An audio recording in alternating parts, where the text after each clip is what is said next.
Desde el Centro de Noticias de Caracol Televisión en Bogotá, esto es Noticias Caracol Edición Central, con Catalina Gómez y Juan Diego Alvira. Hola, ¿qué tal? Tengan todos ustedes muy buenas noches. Gracias por preferirnos. Ante un juez de control de garantías, Wilmer Chacón, el hombre señalado de asesinar a un hincha del Nacional el pasado 24 de septiembre, aceptó los cargos. De acuerdo con la Fiscalía, alias Canalla podría pagar entre 30 y 50 años de cárcel por el delito de homicidio agravado. Vamos en vivo con Angie Camacho, quien está en la unidad de reacción inmediata de Puente Aranda, lugar en donde se adelanta esta diligencia judicial. Angie, ¿qué es lo último? Catalina, buenas noches. La Fiscalía ha considerado a Wilmer Chacón Álvarez como un peligro para la sociedad y ha solicitado la privación de la libertad. Básicamente, el ente acusador ha esgrimido dos argumentos. El primero es que el joven del Nacional asesinado murió en total estado de indefensión porque no se encontraba armado. Y segundo, que el joven agresor se considera un peligro para la sociedad precisamente, y aquí abro comillas, porque por algo tan insignificante, cierro comillas, como portar una camiseta de un equipo contrario, fue asesinado. Esto fue lo que hace minutos dijo el fiscal del caso sobre la noche del asesinato. Saca o portaba un arma blanca. Manifiesta o no hay elementos que indiquen que las otras personas las portaban, que era Wilmer Chacón Álvarez, que dijo lo siguiente, palabras textuales: me chispeó el cerebro. Limpia el cuchillo con la camisa, al parecer tenía manchas de sangre. Y asimismo, de manera inmediata, les manifiesta, era él o no. Fotografías, pruebas testimoniales y el mismo cadáver del hincha asesinado serían las pruebas con las que contaría la Fiscalía General de la Nación. En este momento, en esta audiencia, se encuentra la familia del hincha asesinado. Información desde la URI de Puente Aranda. Angie Camacho, Noticias Caracol.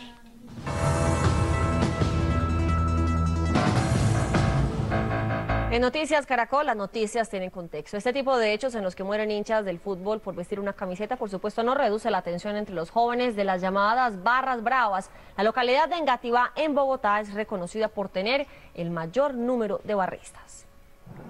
Pertenecer a una barra de un equipo de fútbol es muy común en la localidad de Engativá, en Bogotá. Así ello signifique vivir con zozobra y en medio de temores y amenazas. Las amenazas que nos han llegado vía Twitter, vía Facebook, hacernos de que nos van a pegar, de que nos van a caer al parque, pues eso lo hacemos caso omiso, lo comunicamos a la policía y pues ellos siempre nos han prestado la guardia para evitar esos casos.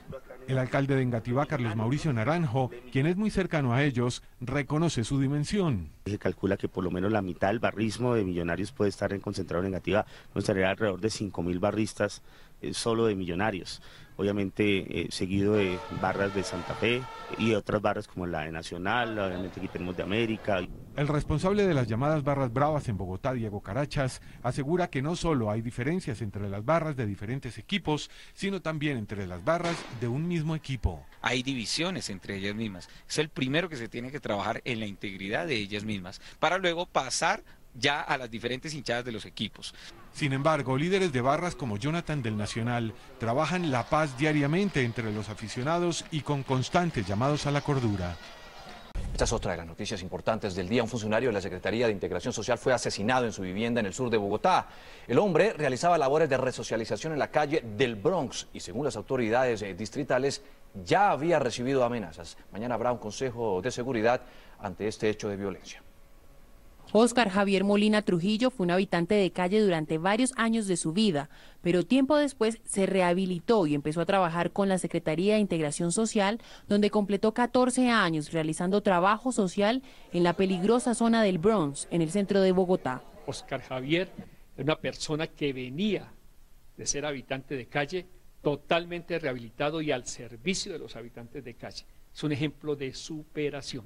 Según las autoridades distritales, 3 hombres con arma de fuego llegaron hasta la casa del funcionario en el sur de Bogotá y lo asesinaron frente a su esposa. Unos sujetos llegaron a su casa en La Aurora, en la localidad de Usme, y le dispararon en la cabeza 3 tiros que le provocaron la muerte antes de llegar al hospital de Meisen. El secretario de Integración Social, Jorge Rojas, pidió esclarecer la muerte de este hombre de 40 años. Esperamos que las autoridades nos digan en qué circunstancias, por qué razones y quiénes cometieron el crimen de nuestro compañero. A pesar de que personas del equipo de la Secretaría han sido atacados y recibido algunas amenazas, la entidad aseguró que no detendrá su trabajo social en el Bronx.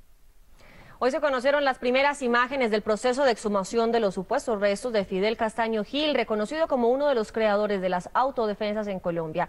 Luego de una investigación de varios meses realizada por la policía, finalmente los restos serán enviados a Bogotá. En este video se observa el momento en el que el exjefe paramilitar Jesús Ignacio Roldán, alias Monoleche, conduce a los funcionarios de la Dijín de la policía al lugar donde finalmente se encontraban los supuestos restos de uno de los creadores del paramilitarismo. Estamos en este momento en el sitio donde se encuentran los restos de Fidel Castaño. Fidel Castaño murió el 6 de enero del año 94. Por primera vez lo trasladamos de esta región, aproximadamente aquí donde estamos, a unos 8 kilómetros donde murió. De este sitio donde estamos a aproximadamente 8 kilómetros. Yo lo llevé en compañía del señor Móvil 5, lo llevamos a la finca Las Tangas. Para las autoridades, el crimen de Fidel Castaño fue ordenado por su hermano Carlos Castaño. El señor Móvil 5 se dio cuenta que yo iba a entregar el cuerpo, que lo saca de ahí y se lo trae y lo entierra nuevamente para que nadie sepa dónde queda el resto de Fidel Castaño. Medicina Legal será la encargada de determinar en un 100% si los restos hallados corresponden a Fidel Castaño. En Roldanillo, Ovalle, a esta hora son velados los cuerpos de los sacerdotes que fueron asesinados por hombres armados que los robaron. Las autoridades en las últimas horas entregaron nuevos detalles de este doble crimen y por eso vamos a hablar de ese tema con Yanio Díaz. ¿Qué nuevos detalles se conocen, Yanio? Buenas noches.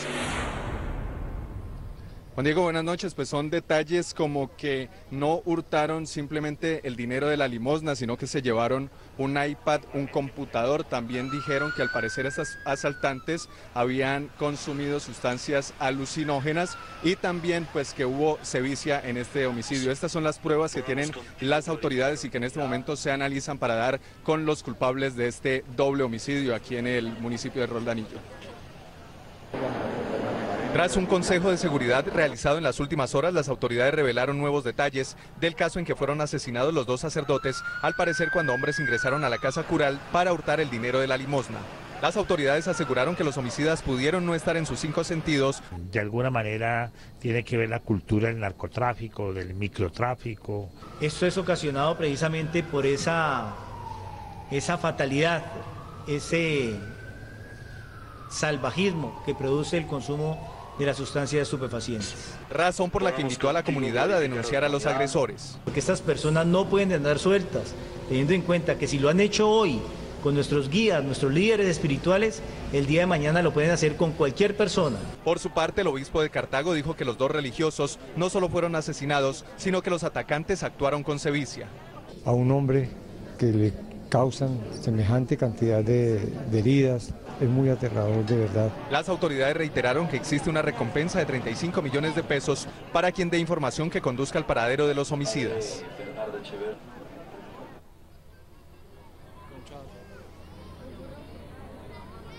Pues sigue conmovida la comunidad de Roldanillo. Esta tarde participaron de una marcha en la que le pidieron a la justicia que este crimen no se quede en la impunidad, y la información que han entregado algunos de los familiares de estos sacerdotes es que el padre Bernardo Echeverry sería sepultado el día de mañana en el municipio de Cartago y el padre Héctor Fabio Cabrera será sepultado en el municipio de Zarzal. Información en Roldanillo, Valle. Yanio Díaz, Noticias Caracol. Buenas noches, Yanio, gracias. En Soledad Atlántico, un miembro de la comunidad LGBTI fue asesinado en las últimas horas. Según algunos testigos, Jefferson Mayoral, de 20 años, fue lanzado de un vehículo de servicio público tras ser atacado por 2 personas que le propinaron varios impactos de bala.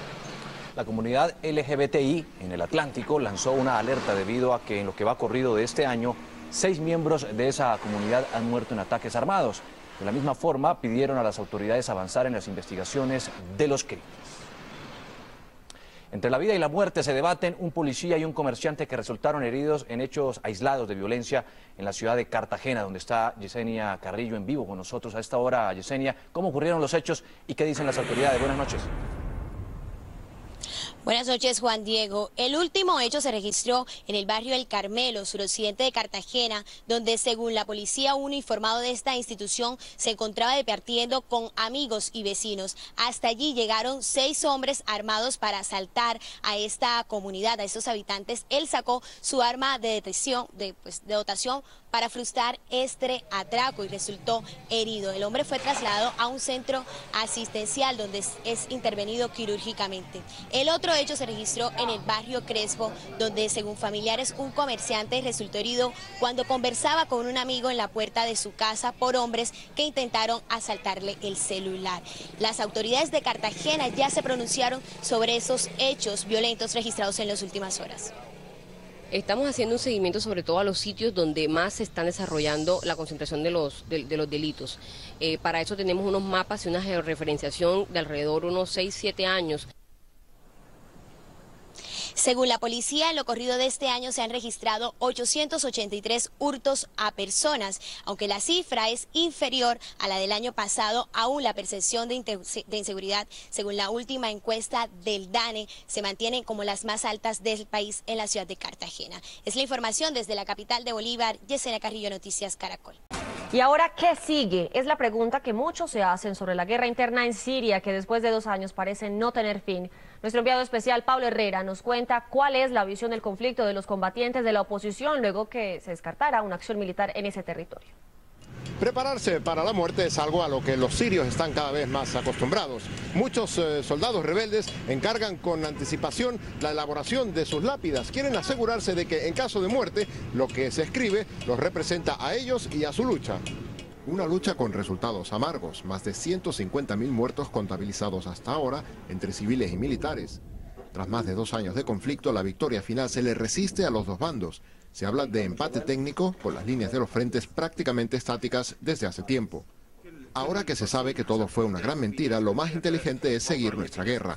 Nos ayude Estados Unidos o no, culminaremos nuestra misión sin rendirle cuentas a nadie, explica. Aunque vista la manera de combatir al enemigo, muchas veces parece una guerra que se libra improvisadamente. Además, al régimen de Bashar el-Assad podría beneficiarle la miriada de facciones rebeldes que luchan contra él, muchas de ellas opuestas entre sí.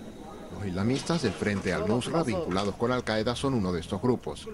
Cada facción que lucha contra el régimen piensa que su proyecto es el mejor. Algunos dicen que hay que controlar a los civiles muy estrechamente, otros que lo importante ahora es luchar, otros quieren aplicar ya mismo la ley islámica, pero el propósito de todos es construir un país islámico en Siria.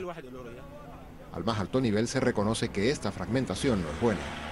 Necesitamos más coordinación para luchar como uno solo. Es lo que buscamos, asegura, pero con la guerra en marcha es muy difícil. Cuando acaben los combates tendremos nuestro proceso de negociación para decidir cómo gobernamos este país entre todos. Y mientras eso llega, en esta guerra que se libra por igual en el campo y en las esquinas de las ciudades, en la que se va al frente por métodos nada ordinarios, y en la que tener o no uniforme militar no importa, sigue siendo vital la oración y la invocación a Dios. Y aunque el conflicto de Siria parece en este momento más una guerra de desgaste, la moral y el entusiasmo de quienes combaten al régimen no decae pese a la inferioridad de condiciones. Desde la trinchera urbana, la negociación política se ve todavía muy lejos. Desde Alepo, Pablo Herrera, Noticias Caracol. 7:21 de la noche. Recuerde que usted nos puede seguir en Twitter, @Noticias Caracol. 7:31 minutos de la mañana y mucha atención que una juez de la República de Control de Garantías acaba de dictar medida de aseguramiento contra Wilmer Chacón Álvarez, alias Canalla, por el presunto delito de homicidio agravado. El joven será trasladado a la cárcel La Picota y Angie Camacho nos va a ampliar toda esa información desde la URI de Puente Aranda.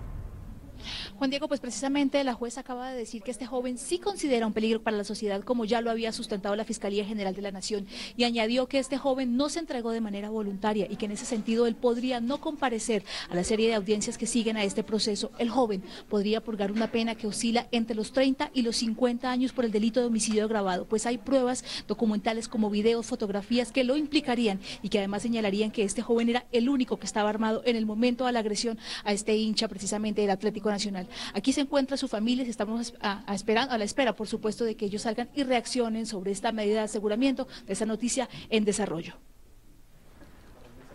Angie, gracias. En Soledad Atlántico, una calle fue convertida literalmente en una finca por sus habitantes que se quejan por las promesas incumplidas por 20 años para pavimentarla. Estefanía Uribe se encuentra en este punto. Estefanía, cuéntenos qué se ha sembrado en esta calle y qué responden las autoridades. Buenas noches.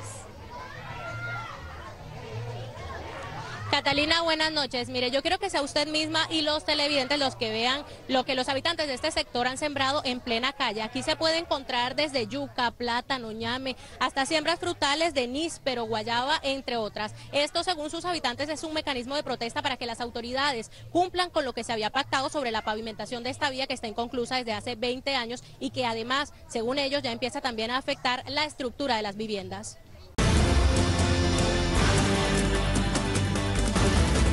Un conductor que, según las autoridades, manejaba en estado de embriaguez protagonizó un accidente de tránsito en Bello, Antioquia. Así como lo están viendo, quedó el taxi que rodó 300 metros por un abismo tras salirse de la vía. Hasta el lugar llegaron integrantes de la Defensa Civil y organismos de socorro para atender la emergencia. El conductor resultó gravemente herido, por lo que tuvo que ser trasladado a un centro asistencial donde permanece en delicado estado de salud. Y otro accidente de tránsito protagonizado también por un conductor borracho se registró en Buenaventura. Una persona resultó gravemente herida. El accidente ocurrió en esta vía que va al puerto de Buenaventura. Según las autoridades, el conductor de esta camioneta, que manejaba en estado de embriaguez, arrolló a un ciudadano que transitaba en bicicleta por el lugar. Se le realizó la prueba de alcoholemia a este conductor y efectivamente salió grado 1 de alcohol y ya pues queda a manos de la fiscalía saber qué va a pasar con este ciudadano. Según la policía, después del accidente, el conductor huyó del lugar. Después de cerca de 3 kilómetros en una persecución por parte de la policía, logramos interceptarlo y lógicamente capturarlo y está siendo puesto en ese momento a disposición de la autoridad judicial. El herido permanece hospitalizado en una clínica de la ciudad. Lo que hemos podido evidenciar es que tiene bastantes laceraciones y contusiones en su cuerpo. Según la Secretaría de Regulación y Tránsito de Buenaventura, la multa a conductores en estado de embriaguez ha aumentado un 30%. Desde Buenaventura, Ángel Alberto Lurduy, Noticias Caracol. 7:55, un incendio forestal consumió 5 hectáreas del bosque San Mateo en Soacha. Las autoridades trabajaron desde temprano para apagar el fuego que destruyó gran parte del lugar considerado reserva natural. Aunque las autoridades no han podido establecer las causas de la conflagración, según vecinos del sector, unos jóvenes dejaron sobre el pasto colillas de cigarrillo prendidas. Además, encontraron en el terreno basuras y botellas de vidrio como una que está ahí en la cinta. Según los cuidadores ecológicos, el arte rupestre que hay en el lugar se vio afectado. Personal de bomberos y de policía lograron después de varias horas controlar las llamas. En el Huila, un menor de 5 años y sus padres se ahogaron en aguas del río Bache en el municipio de Aipe. Según testigos, el hecho sucedió cuando la familia oriunda de Bogotá decidió bañarse en el río minutos después de que el padre de familia terminara su jornada laboral. Organismos de socorro de inmediato iniciaron la búsqueda, donde hallaron la moto, la ropa a la orilla del río y luego los cuerpos de la familia. El ahogamiento es en materia de investigación. Los cuerpos fueron trasladados a Bogotá, donde recibieron cristiana sepultura. Ganarle la carrera a la muerte es la misión de quienes trabajan en las ambulancias atendiendo emergencias. Luz Helena Ramos estuvo unas horas a bordo de una ambulancia viviendo sus experiencias. Esto es Urbanos.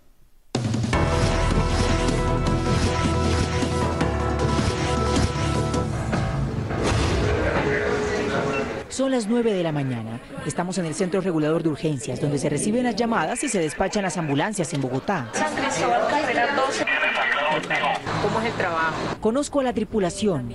Mientras esperamos el primer caso, Héctor, el médico de la ambulancia, me suelta una de sus anécdotas. Alguna vez estaba recogiendo un abuelito que lo atropelló una buseta y el familiar por detrás me está dando patadas. ¿Por qué te pateaba? Porque no lo recogíamos rápido. Enseguida escuchamos el primer servicio y arrancamos. Hacemos los costados, vehículo de emergencia, por favor. Es en este momento cuando juega un papel fundamental la pericia del conductor. Hay que buscar atajos, evitar los trancones y conducir a alta velocidad. Pero llegamos. ¿Qué olla? Una camioneta atropelló a este motociclista. Fractura cerrada de pierna izquierda. La orden es trasladarlo. Clínica Palermo. Los trancones no nos dejan avanzar. Vamos mirando cómo vaya el tráfico, vamos desviando. Empiezo a sentir tensión adentro de la ambulancia. Y cuando llegamos a la clínica... Carros estacionados ahí, no hay cómo dar el bote allá, no hay cómo entrar, toca bajarlo ahí. Luego de unos 15 minutos sale el médico con un dato no muy alentador. Hasta que no lleguemos a la ficha 46, van en la 33. ¿No lo atienden? No lo atienden. Después de media hora ya queda el paciente en manos del cuerpo médico de la clínica y en radio avisan de un nuevo caso. Gracias, sale otro incidente por ahí cerca. ¿Tienen la amabilidad de nos colaborar? Entre ellos siempre hablan en clave. 98. Tiene dificultad respiratoria. Y mientras nos dirigíamos a ese punto... ¿Documentos? Si no tiene autorización, será notificado una nota de compañero por oficiar la causa exclusiva también, caballero. Vea el tiempo que se pierde mientras ellos coordinan. Ya nos dieron permiso y sin embargo la policía nos para. Después de 8 minutos... ¿Tiene permiso para tarjeta por Transmilenio? Buen día. Llegamos. ¿Tiene mareíta? Esta señora se desmayó en plena vía pública. El traslado en camilla, otra ambulancia toca por toda la mitad de la calle, pues otro incidente generó un gran trancón en la vía. En cuestión de minutos recibimos el cuarto llamado. Parece que estaban amenazando con una pistola de juguete, sí, pero no hay paciente psiquiátrico, no sé. ¿Cómo nos habían informado? Sí, no, negativo, falsa alarma. Solo llevo 7 horas en esta ambulancia y para mí es suficiente. Ellos deben terminar el turno de 12 horas.